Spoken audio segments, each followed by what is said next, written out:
السلام علیکم ورحمۃ اللہ وبرکاتہ۔ الحمد للہ وکفا وسلام علی عبادہ الذین اصطفى والتقى والعفاف والغنى،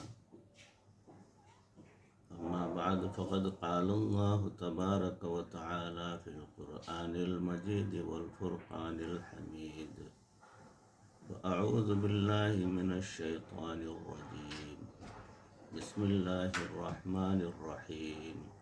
ومن الناس من يشتري لهو الحديث ليضل عن سبيل الله بغير علم ويتخذها هزوا أولئك لهم عذاب مهين۔ صدق الله مولانا العظيم۔ اللهم صل على سيدنا ومولانا محمد وبارك وسلم كما تحب وترضى عدد ما تحب وترضى۔ محترم ناظرین، سامعین، حاضرین، بھائیوں، بزرگوں، دوستوں، معزز خواتین، ہماری ماں بہنوں، تصوف کے عنوان پر موضوع چل رہا ہے تباہ کن موسیقی، یعنی موسیقی کے تباہ کن اثرات انسان پر کیا ہو سکتے ہیں۔ اس تعلق سے یہ مضمون آپ کے روبرو پیش کیا جا رہا ہے۔ اللہ تعالی نے انسان کو بے شمار نعمتوں سے نوازا ہے، ان میں سے دو نعمتیں خاص ہیں، ایک انسان کا قلب ہے اور ایک عقل یعنی دماغ ہے۔ قلب جو ہے وہ عشق کا برتن ہے اور عقل علم کا برتن ہے۔ قلب جذبات کا گھر ہے اور عقل خیالات کا گھر ہے۔ اچھے یا برے جذبات دل میں پیدا ہوتے ہیں اور اچھے یا برے خیالات دماغ میں پیدا ہوتے ہیں۔ عام دستور یہ ہے کہ جیسے جذبات ہوں گے ویسے ہی خیالات ہوں گے۔ اگر اللہ رب العزت کی محبت کا جذبہ دل میں موجود ہوگا تو خیالات میں بھی یکسوئی اور پاکیزگی ہوگی اور وہ تعمیری اور خیر خواہی والے اثرات ہوگی۔ ہر وقت کی سوچ پاک ہوگی، ہر وقت کی نیکی اور نیک لوگوں کے خیالات آئیں گے اور نیک اعمال کرنے کی تمنا دل میں پیدا ہوتی رہے گی، بلکہ نیک اعمال میں آگے بڑھنے کا ہر وقت شوق رہے گا۔ اور اگر جذبات کے اندر دنیا کی محبت غالب ہوگی تو خیالات بھی گندے ہوں گے، اسے شیطانی، شہوانی اور نفسانی سوچیں آئیں گی، پھر انسان کے اندر حرص اور طمع بھی ہوگی، بدنظری بھی ہوگی اور شہوت بھی ہوگی، اور انسان خود محسوس کرے گا کہ میری سوچ پاک نہیں ہے۔ گویا اگر ایک آدمی کی سوچ اچھی ہو جائے تو کچھ عرصے کے بعد وہ اچھا انسان بن جائے گا، اور اگر اس کی سوچ بری ہو جائے تو کچھ عرصے کے بعد وہ برا انسان بن جائے گا۔ اسی لیے جب کوئی نیک انسان برا بنتا ہے تو وہ ایک ہی دن میں برا نہیں بن جاتا، بلکہ اس کی سوچ ظاہری میں نیکی کے رنگ میں پہلے بری ہو چکی ہوتی ہے اور اس ظاہر داری میں اس کا وقت گزرتا رہتا ہے، مگر اندر کا انسان بدل چکا ہوتا ہے۔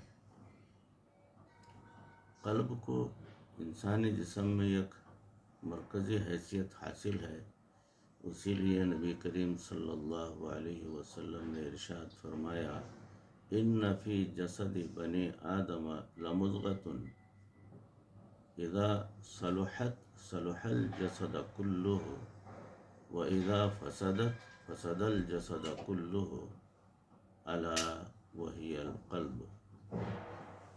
اس کا مفہوم ہے کہ بنی آدم کے جسم میں گوشت کا ایک لوتھڑا ہوتا ہے، جب وہ سنورتا ہے تو پورا انسان سنور جاتا ہے، اور جب وہ بگڑتا ہے تو پورا انسان بگڑ جاتا ہے۔ جان لو کہ وہ انسان کا دل ہے۔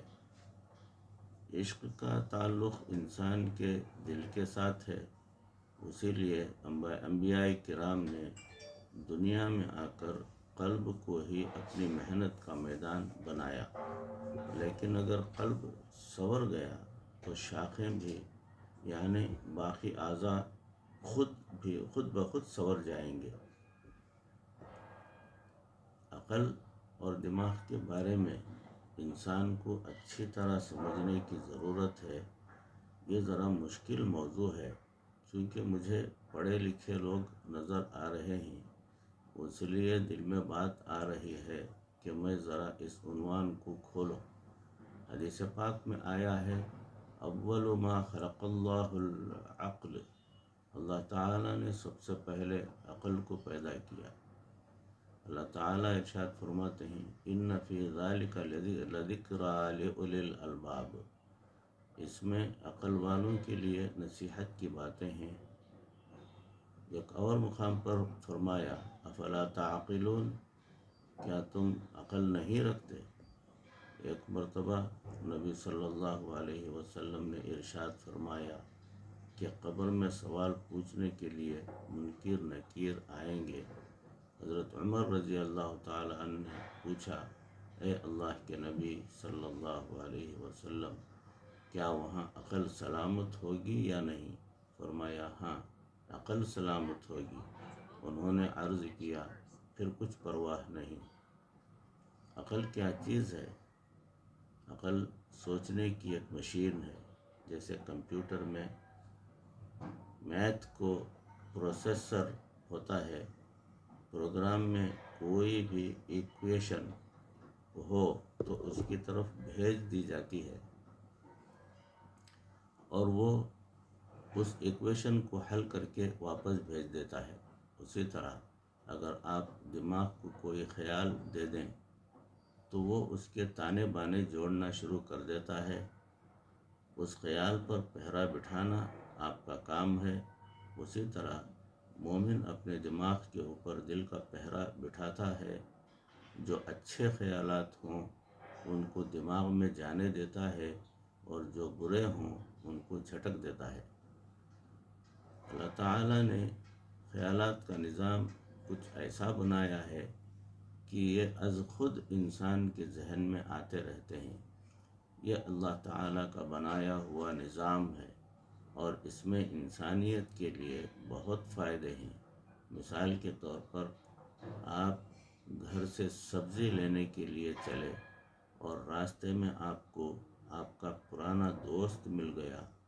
وہ اسکول کے زمانے کا دوست تھا، اب 20 سال کے بعد ملاقات ہوئی، آپ اس سے مل کر بہت خوش ہوئے اور باتیں کرنے لگے۔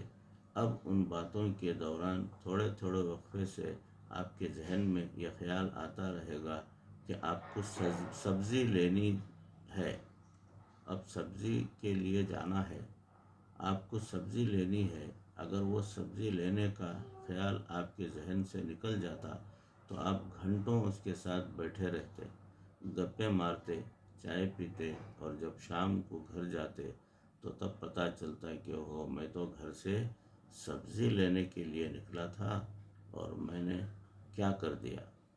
انسان کے فائدے کی خاطر اللہ تعالیٰ نے یہ ایک خود کار نظام بنا دیا، جس کی وجہ سے اس کا دماغ اسے بار بار سگنل دے رہا ہوتا ہے۔ جس طرح اچھے خیالات آتے ہیں اسی طرح دل میں برے خیالات بھی پیدا ہوتے ہیں۔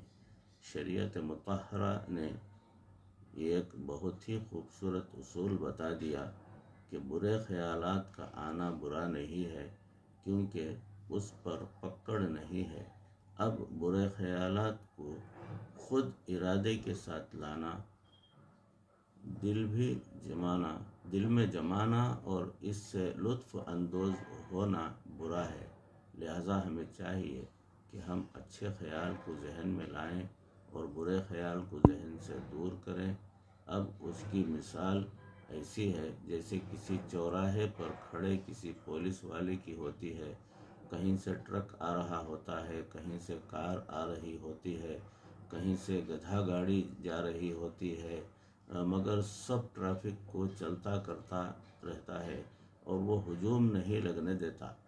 اس کا فرض منصبی یہی ہوتا ہے کہ کھڑے رہو اور اس شاہراہ کو آنے جانے والوں کے لیے کھلا رکھو۔ اگر ٹریفک جام ہو جائے تو اس پولیس والے کی وردی اتار لی جاتی ہے۔ مومن بندے کا دماغ بھی اسی طرح ایک چوراہے کی مانند ہے، اس میں بھی اچھے برے کی ہر طرح کے خیالات آتے رہتے ہیں۔ کبھی اچھے خیالات کی بس آ گئی اور برے خیالات کی گاڑی آ گئی۔ اور مومن کو چاہیے کہ جب برا خیال آئے تو اس کو ذہن سے نکال دے اور چلتا کرے۔ اگر اس کے ذہن میں برے خیالات کی ٹریفک پھنس گئی تو اب اس کو پکڑیں گے کہ تو نے اپنا فرض پورا نہیں کیا۔ عقل کی جولانیاں کیا ہیں؟ عقل کی وجہ سے انسان کو دوسری مخلوقات میں امتیازی مقام حاصل ہے۔